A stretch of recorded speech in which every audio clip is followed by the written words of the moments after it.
This is Democracy Now!, democracynow.org, The War and Peace Report. I'm Amy Goodman with Juan Gonzalez.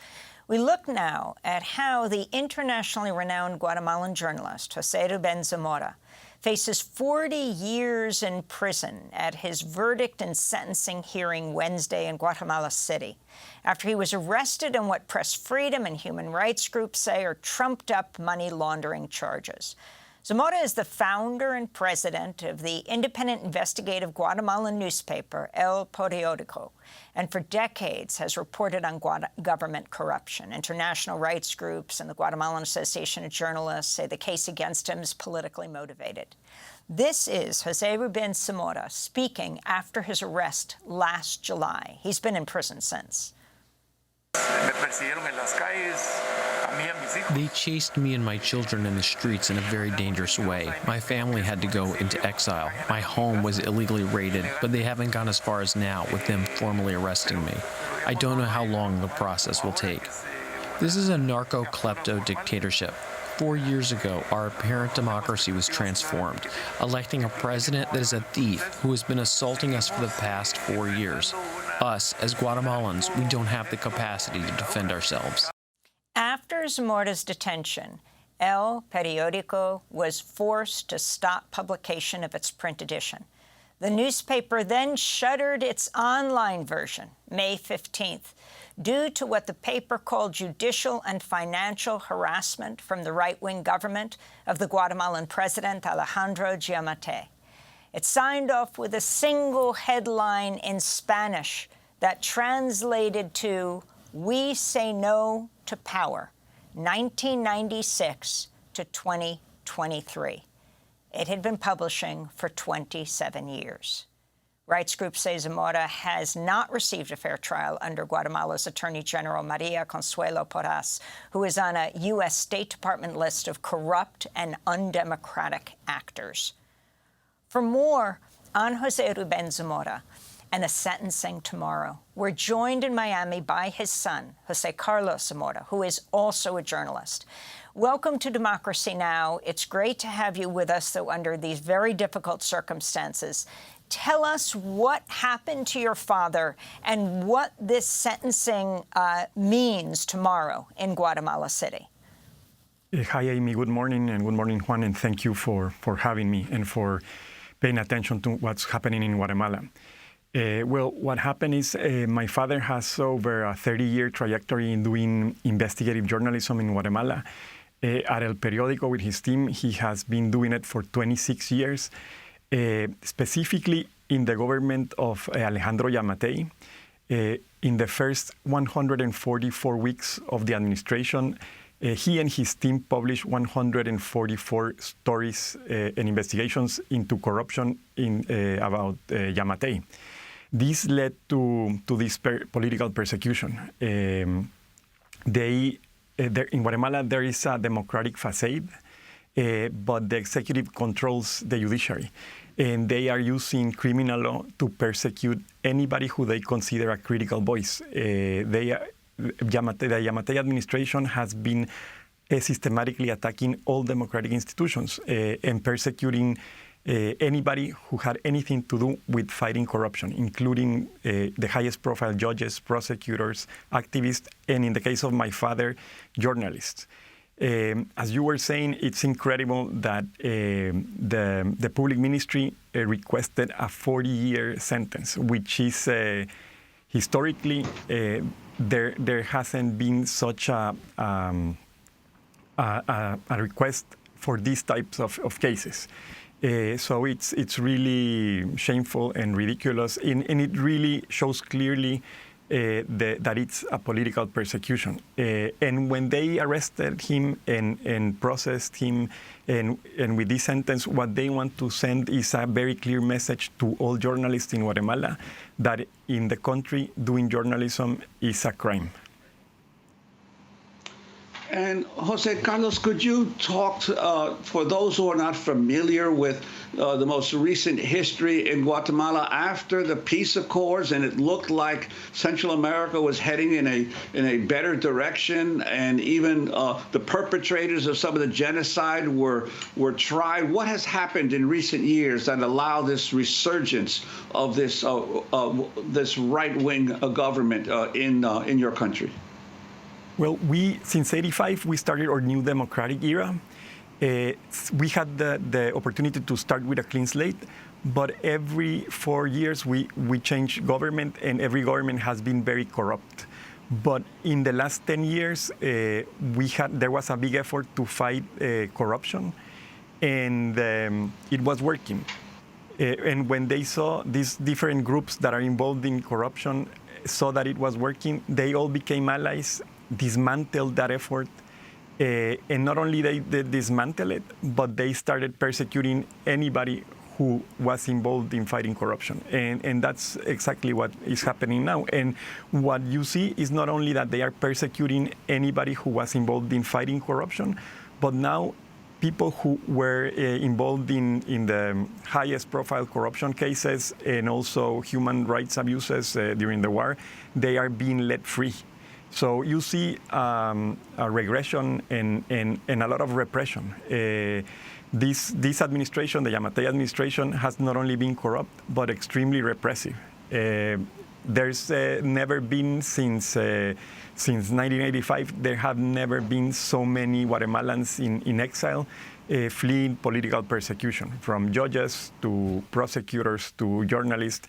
The official number is around 40, but it's estimated that it's around 80 people who are left the country because they were being politically persecuted, and the ones that didn't leave are in prison and facing these ridiculous, processes. Like in the case of my father, not only was his case fabricated, but he has been made go through a process that has been an absolute, total violation of due process. And now he's facing this sentence. We really expect him to be convicted because the system is corrupt, and really what we're seeing is that the government of Alejandro Giammattei has him as a hostage. If you can talk, José Carlos Zamora, about the past threats against your father. There's been assassination threats, death threats, kidnapping threats, but what it means that they bring charges of money laundering against him now. And ultimately, what we're talking about is this coming together of the elite and the governing elite, Giammattei, the Pacto de Corruptos, I think they are referred to in Guatemala. Yes, correct. It's the use of the law to persecute critical voices and journalists and opposition. It's really damaging to democracy and to the country. And that's what we're seeing. Before, when it came to journalists, and for example, what you were mentioning about my father, throughout his 30-year career, he has been shot at, kidnapped. The entire family has been attacked and kidnapped. He has been, they attempted to assassinate him in 2008. There's been car bombs. Everything you can imagine has happened. But what we see is an evolution in how the government has become more sophisticated in attacking journalists. And this also comes from all other repressive regimes. They copy each other, from the Philippines to Venezuela to Nicaragua to Guatemala. Before, they would do two things: attack a journalist's credibility, because they know that's the only asset a journalist has. And from the other side, they would do these death threats and assassination attempts.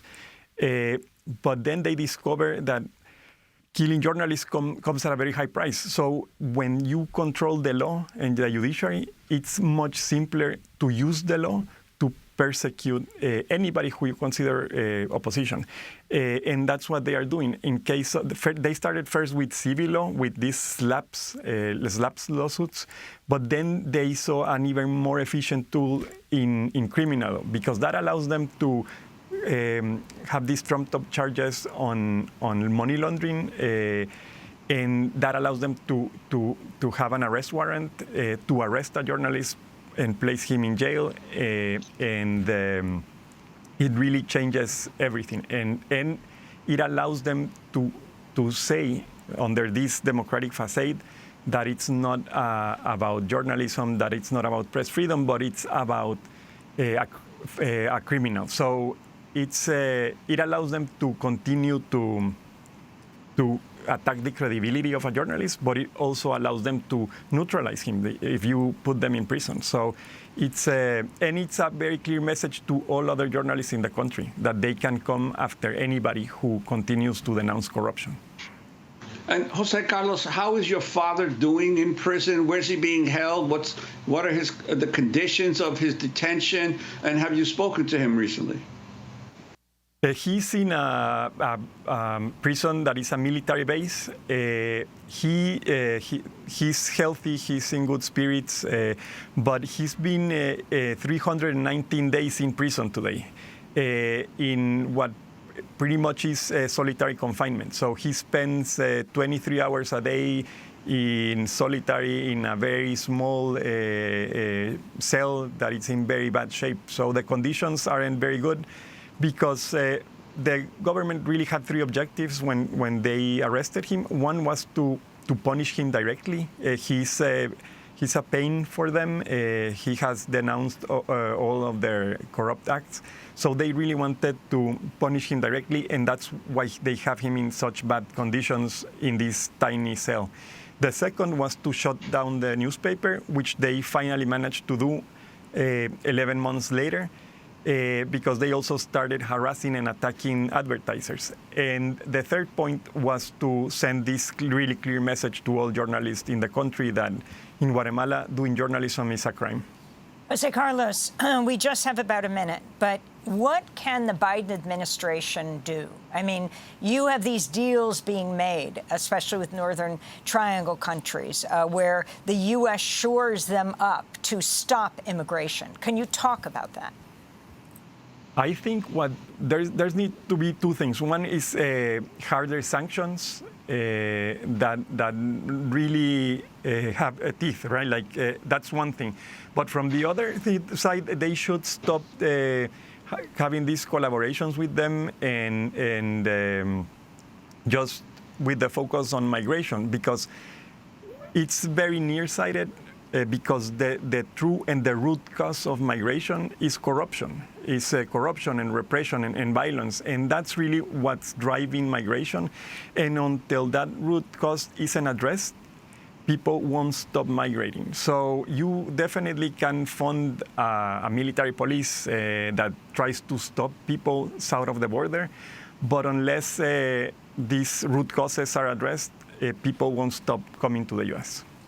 José Carlos Zamora, we thank you so much for being with us. Guatemalan journalist based in Miami, the son of the internationally renowned Guatemalan journalist José Rubén Zamora, who faces 40 years in prison at his sentencing on Wednesday after being jailed for nearly a year on what press freedom and human rights groups say are trumped-up money laundering charges as political retaliation over exposés of government corruption in Guatemala.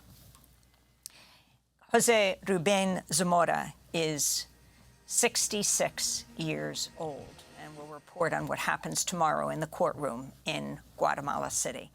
That does it for our show. Democracy Now! Is produced with Renee Feltz, Mike Burke, Dina Guzder, Messiah Rhodes, Nermeen Sheikh, Maria Taracena, Tammy Warnoff, Tarina Nadura, Sam Alcoff, Tamery Astudio, John Hamilton, Rabi Karen, Hani Massoud, and Sanji Lopez. Our executive director is Julie Crosby. Special thanks to Becca Staley, John Randolph, Paul Powell, Mike DeFilippo, Miguel Noguera, Hugh Grand, Dennis Moynihan, David Peroud, and Dennis McCormick. I'm Amy Goodman with Juan Gonzalez.